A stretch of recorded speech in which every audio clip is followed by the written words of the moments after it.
Okay, so what's the state of regulation in the cryptocurrency space as of 2018? Huzzah! Well, since I started talking in Coinscrum way back in the day, before Coinscrum even existed, some of like the proto-Coinscrums that we did somewhere in Limehouse, ICOs were kind of a new thing. In fact, we didn't even call them ICOs. We just said we're just going to go sell some tokens. And at the time, only, I'd say 20, 30 million had been raised in the entire space using an ICO as a vehicle, which meant no one really cared about it. It was a curious novelty, but it wasn't an interesting event. Now we live in an age that about $5 billion have been raised in ICOs, which means people are starting to care.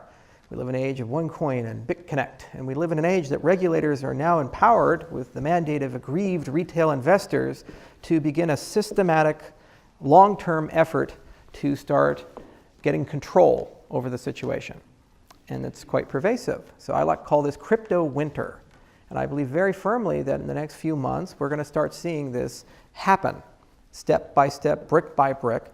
And it's nothing new. I mean, when you have industries go up and down, when you get irrational exuberance and mom and pop get hurt, there's a very strong incentive for retail investors to come in, for the regulatory bodies to come in and protect these retail investors, or their version of protection, whatever the heck that means. Okay, so instead of complaining about the excesses of the space and how all of my colleagues seem to be riding unicorns and enjoying the experience, I'd rather proactively talk about some of the things that have been done that I think are incredible stories that may not actually be known by the general public. It's one of the advantages of being one of the old guys, you actually collect some of these stories. So for example, the Ethereum story about regulation in Switzerland, this is a great one, and it's one that isn't often told. So when I walked into Switzerland back in 2014, we had to choose between Switzerland and Singapore for founding Ethereum. And Switzerland won by hair because, ironically, of all people, Johann Gievers convinced us to come there. Yeah, at the time, he wasn't a very controversial figure. And actually, he and Herbert Sturchy, and they introduced us to this great law firm named MME Partners. And we walked in and we talked to all these Swiss bureaucrats, and they're all basically the same. They're incredibly punctual. They show up on time. I guess they make watches there or something. They show up on time, and they ask you all these questions, and you ask them, like, have you ever heard of Bitcoin? And say, well, what we've read in the papers, which translates to, we think this thing is used to buy drugs, but we're not so sure. So we'll be polite about it. And they knew actually nothing. So the first thing that Luca did, the lawyer we worked with at MME Partners, is he was a very diligent guy. He'd just come in every day, 2-3 hours, ask all these questions, and he was very, very thorough. Anything and any lawyer anywhere in the world written about cryptocurrency, he said, send it to me. I want to read about it. We said, okay. Then about a month into the process, I got deeply concerned because I realized that the senior partner of the law firm, the M in MME, was showing up every day for several hours working on my case. I had this horror story like, oh my God, what are the billable hours? I'm broke. And then I asked him about it, and he said, oh, don't worry, I'm not going to charge you, which was exceptional to me. I'd never had a lawyer in my entire life do that. But he legitimately wanted to learn. He legitimately actually wanted to understand, what is this all about? What's real, what's not real? What should these laws look like, and how should they look? Okay. So based on that work, he went on and worked with other people to create a self-regulatory organization. He went on with other people to help found Crypto Valley. And all these foundations came to Switzerland. And now we actually have a very good piece of empirical evidence of the good, the bad, and the ugly of what happens when you have a market that's allowed in a very low regulation environment to flourish and grow. So yes, we have the Tezoses, which are incredibly questionable, but there's some that actually aren't so bad. And then what happened is that Switzerland said, let's ask these guys, the good people, what their opinion should be on ICOs. And they submitted a bunch of paperwork on what should be a security token and what should be a utility token and so forth. And guess what? FINMA listened, and they actually published some guidelines. So if you go to CoinDesk, they actually wrote an article about it, I think, last week. And it's the first country around to actually start talking about what is a utility token. So it's a really amazing thing how you can walk into a very conservative country that knows absolutely nothing about your industry and has absolutely no reason to care about you. I don't even speak German. I don't even like schnitzel. And yet somehow, some way, we were able in just a 4-year period to take this very conservative country that has a way of doing business that hasn't changed too much in 500 years, barring technological changes, and then convince them to become a world leader in a very controversial industry. So that's a pretty magical win for us as an industry, and it's a pretty magical roadmap for how people ought to engage with regulators. You walk in and you talk about what are the benefits to Switzerland. I remember we were negotiating tax ruling in Switzerland, in the canton of Zug. They said, what is in it for the country? What is in it for Switzerland? Every meeting, that was the specter, the elephant. It wasn't, how do I comply with some arbitrary regulation? It was more, how many Swiss people are you going to be hiring? What Swiss universities are you going to be working with? Are you going to rent some substance in our jurisdiction? Where are the people going to benefit from this technology? I have never talked to a government my entire life that I've seen to be that people-friendly. That was pretty impressive. The other thing was impressive, we negotiated a lot of this stuff in a bar. We went there at 10 o'clock at night, 11 o'clock at night, and these guys are big drinkers, man. And then we'd have to go in for a morning meeting or something like that, and we would show up and we would be like, and they would show up in a tie, really pressed, looking proper, and say, damn, how do they do this? I need to drink some of this water. This is pretty special stuff. But boy, we had some fun. So that, I think, is one of the great wins in the space. And I think that's the way to engage with governments. But guess what? There's two other things that we have to do as we embrace this digital world. Second, we have to, as corporate actors, understand that our industry gives us new capabilities. When we look at things like smart contracts, these aren't novelties. These are actually things that can disintermediate central firms and automate enforcement. So when you say you have a right to a refund, so that means I am taking this money, for example, an ICO, and I'm putting it into some sort of pool. You have a right to a refund. Well, if I'm an organization, that's my word. And then you say, well, if Charles is dishonest, what recourse do I have? I say, what about the courts? Okay, so you have to look into the jurisdiction and say, can I sue them there? Worst case scenario, maybe there's a criminal action. But that's a very complex series of questions. And what if they're in a strange jurisdiction that you've never heard of or you've never been to, you don't know much about? Or what if you don't know me? So what does it mean? Well, we're committing the same sins of the old system when we do ICOs. You have to live in one of the stable countries. You have to be a known commodity who's already identified with an existing reputation. And there has to be a strong rule of law for you to even have a chance of getting your money back. Well, guess what? When you put a smart contract in, you can program all those terms and conditions in. And if they're violated, there's a strong possibility, if the engineering's good, the specification's good, that you can get your refund if that's something that happens. The same for a litany of other things like use of funds. Why do we give children, and they're basically kids, myself included, not too old, why do we give children $1 billion to go do something that costs $10 million to do something? This is a sin, not just for the people raising it, but for the people giving it. Shame on you. Shame on you. There's a reason why venture capital exists. There's a reason why we have a seed round and an A round and a B round and a C round and a D round. Every single one of those is a milestone in an evolution and a story of a company as you go from an idea to a team to a minimum viable product to customers actually using it to getting your ass kicked to having one of your core founders leave and some horrible dramatic story with rain coming down on you, the inevitable divorce where you have to negotiate equity with the ex-partner. There's a lot of stuff that comes up, and there's a lot of people you pick up along the way. You pick up a CFO, a board of directors, you pick up commercial partnerships and relationships. By the time you get the right to ask somebody for $100 million, $200 million, $1 billion, you're a big company. You're a real company. And we've given children $1 billion. It's an insane prospect, and it's something that the field has done.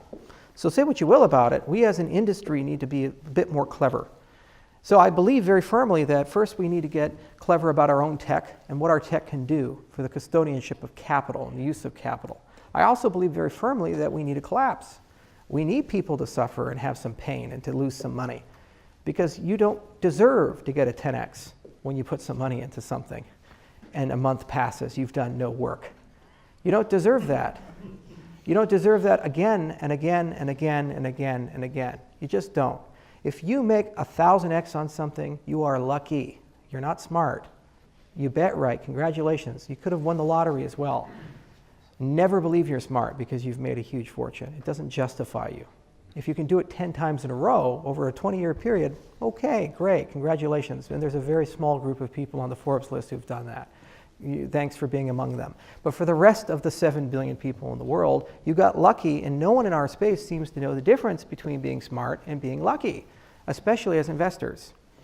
So we need to collapse. we need some pain, we need rational expectations to seep their way back in, and on the back of it is a tremendous opportunity to have a very foundational discussion about how can we restructure things in a way so that prudence and rationality can return. And guess what? If you do it in the right way, everyone in the world will have equal access to capital. I travel everywhere. I go to the Caribbean, I go to Africa, I'm going there soon, to Ethiopia, I go to South America, to Asia. In fact, I'm going to Japan tomorrow. And from Japan, I go to Vietnam, and from Vietnam, I go to South Korea. I've got a long itinerary, guys. And everywhere I go, every person I meet has access to the same tools, technology, and markets I do. There's never been a period in human history where we've had this, ever. It's a gift. So, in closing, I think that we have some challenges ahead, and I think we have great opportunities ahead. And what really excites me is to see how this space has evolved and how people have come together. I love Coinscrum, and I love what Gordon has put together. I really do, because when we first started this, it was really, really small. There's like few people here and there. It was mostly an excuse to drink. Come on, it's like the first question was, where's the alcohol and how much of it will be, and is it an open bar or a cash bar? And then the speaker came up, right? And it's grown to actually a more professional event. It's grown to larger groups. When I was at LSC just 2 days ago, I think we had a full house. And it was really exciting to see how many people are there from all walks of life, from all countries. Some people came from Singapore. And they're all excited, and they're very passionate, and they want to build real things. So to me, that's what makes cryptocurrencies really special. And to me, that's what makes this movement really special.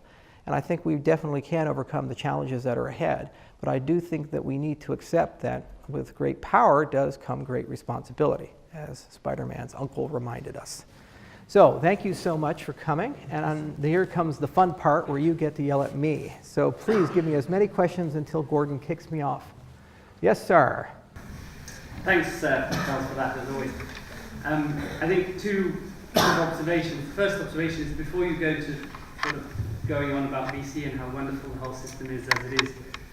Oh, it's not wonderful. I didn't say that. In the UK, we have a very clear funding gap. So it's very easy to raise 50k or 100k for angel rounds. But between that and doing 5 million, 7 million round with the VCs, there's zero here. Okay? So basically, VCs won't look at you unless you come with 5, 7 million, because they have to be kept in their offices in Mayfair, right? And the other thing about VC, which is very important, which you may not be the case in the US, but certainly the case here, is that if you go there and your face doesn't fit, and you don't fill in the questionnaire with 300 questions and tick every box, then you're not going to get money, because you're not part of the little circle. So there is a problem, and crypto, for all of its insanity, is solving the problem. But hang on. Giving $1 billion to a 22-year-old is not. It's no less insane than running total credit market debt up to 75 trillion in a desperate desire to keep the power base. But now you're conflating two things at the same time. That's not fair. So. We're talking about the raising of capital, and we're talking about what are you trying to do and what do you need to prove that you're worthy of that. And what we've done is we've gone from one side of the spectrum where we have geographic lottery and cultural lottery. If you're born to the right family, born in the right zip code, you get access to things. Being a white male gives me great access and privilege over somebody born in Zimbabwe. It's a fact, and I accept that fact. So we now have a system that's far more egalitarian. On the internet, no one knows you're a dog. Right? It's an old comic, but it's as true today as it was 30 years ago when it was published. So the pendulum swung all the way on the other side where nobody really cares who you are anymore. Now they're looking at different factors. My existential point is that just because you now have more access to capital doesn't mean that you should absorb all of it. This was the great sin of the dot-com boom, where people who normally never raised money, would never get access to capital, suddenly were able to raise hundreds of millions of dollars for venture capitalists because of fear of missing out. And they had no business model, and they had no business being in the business that they were in. And it caused a cascading failure that really did hurt.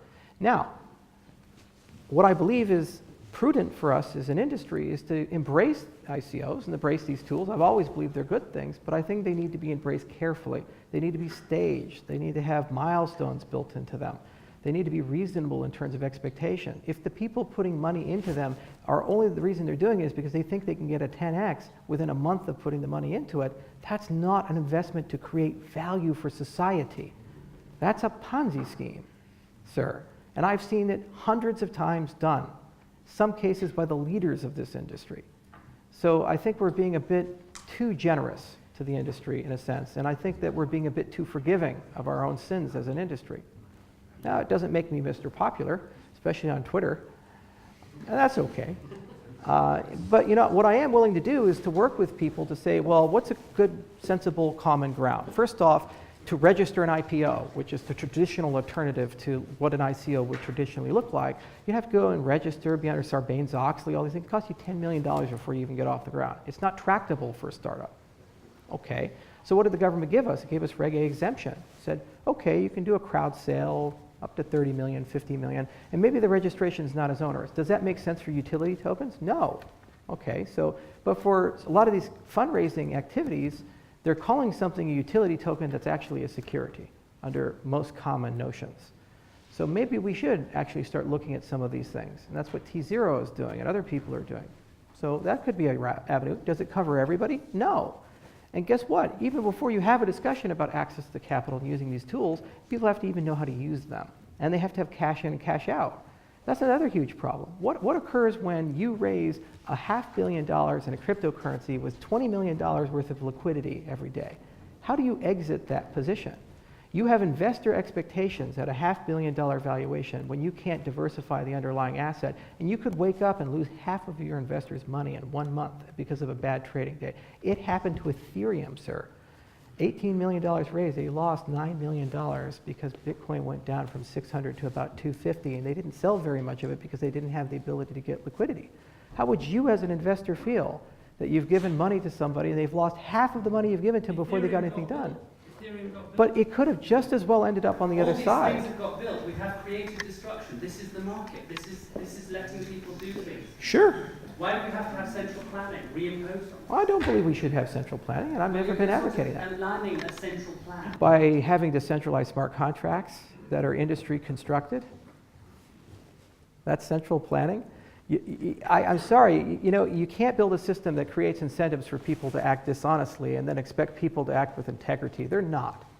And you can't build a system that convinces retail investors to come in and lose their fortune and then be a pragmatist and realize that the government is not going to step in. It will. And when it steps in, it doesn't step in with a scalpel-like determination and discrimination. It steps in with a heavy hammer and picks people arbitrarily to victimize. We've seen this happen many, many, many, many times in history. So why would we be so naive to believe that this time it's going to be different? It's not. So we have to be sensible about this, and we have to be somewhat smart about this. We have tools to create a better outcome, and these tools aren't centralized. They're the people's tools. They're protocols. So let's use them. For the first time in human history, everybody has access. There's no IP. It's just knowledge and capabilities. So if we do that, 90% of the problems are gone. And the other 10% we can deal with on a case-by-case basis. Some people will never be reasonable. China probably won't be. That's okay. Switzerland has been. So let's do that. Next question.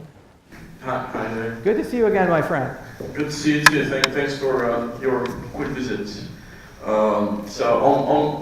we're talking about subjects that the industry doesn't want to talk about, I have The another sort of inconvenient truth. pink elephant in the room that's sort of waiting to burst out, and it's called GDPR. Okay. And I was wondering if you have any comments about GDPR's impact on blockchain, because effectively, if you consider that like Ethereum or Bitcoin addresses are personally identifiable data, Right. which at least in Germany the law says they are, then it becomes illegal to run a full node anywhere in the EU or anywhere the EU can reach it. So Right. in May, are we all going to switch off our Bitcoin nodes, or I just want to throw it out there, see you know what thoughts you might have on GDPR. Right, and so we're used, because great powerful software companies got really powerful really quickly, living in a very low liability environment with respect to using the internet and writing software. You know, in most industries, if your product kills somebody, usually there's a strong regulatory component to it, right? You have a car, there's usually some recourse or something. But when your software fails and the train crashes, sometimes you don't even get sued. It's kind of strange, but you know, it's low liability industry because Microsoft's a big, very prominent company, and they have great lobbyists, and they prevented such laws from being passed. So we as an industry tend to believe that if we write a protocol, we're software developers, no liability, run a protocol, we're just running a protocol, no liability. Now the first example of where this wasn't so true was BitTorrent. The second example was Tor. With BitTorrent, say, I'm just running protocol. I'm just moving data around, okay? You want some data? You want some data? Here you go. And it turned out that if you move data around, that some of that data apparently is different than other. For example, well, if it's Game of Thrones and HBO doesn't like you so much, maybe you get sued, right? Okay, so as a consequence, people started getting their internet connections shut off or lawsuits and so forth. And with Tor, there's been more than one person running an exit node who's been accused of trafficking child pornography because they move this data in and out of an exit node. Okay, so the running of the protocol doesn't give you indemnity. It doesn't give you legal resistance and immunity to these things.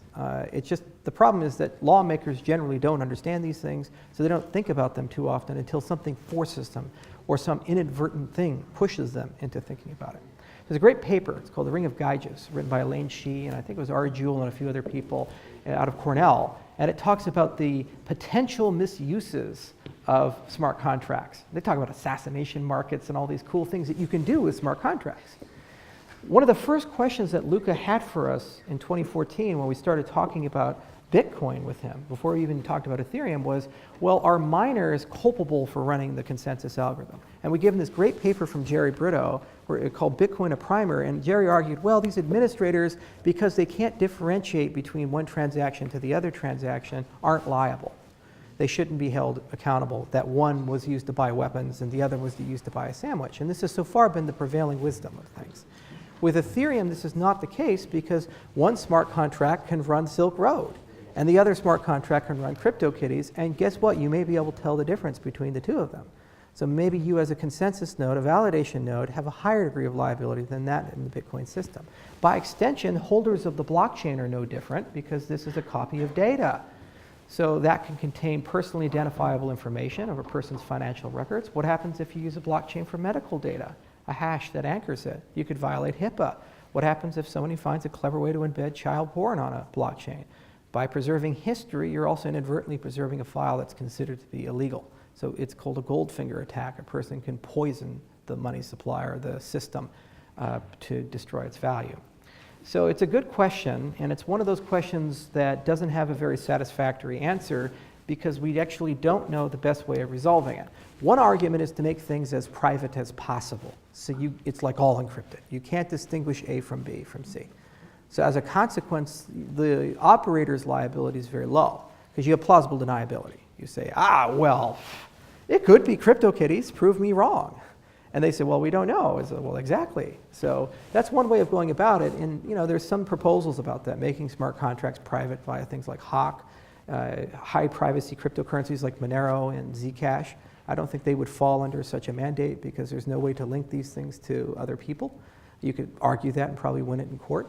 Another policy is to say, can we create bespoke and specialized laws for these things? Guess what? That usually doesn't work because the government historically asked for a backdoor.